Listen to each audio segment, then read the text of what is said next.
ఘనమైనవి నీ కార్యములు నా ఎడల, స్థిరమైనవి నీ ఆలోచనలు నా యేసయ్యా. ఘనమైనవి నీ కార్యములు నా ఎడల, స్థిరమైనవి నీ ఆలోచనలు నా యేసయ్యా.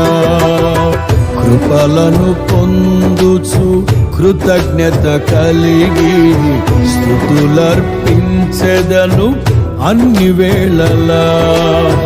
కృపలను పొందుచు కృతజ్ఞత కలిగి స్తుతులర్పించెదను అన్ని వేళలా. అనుదినము నీ అనుగ్రహమే, ఆయుష్కాలము నీ వరమే. అనుదినము నీ అనుగ్రహం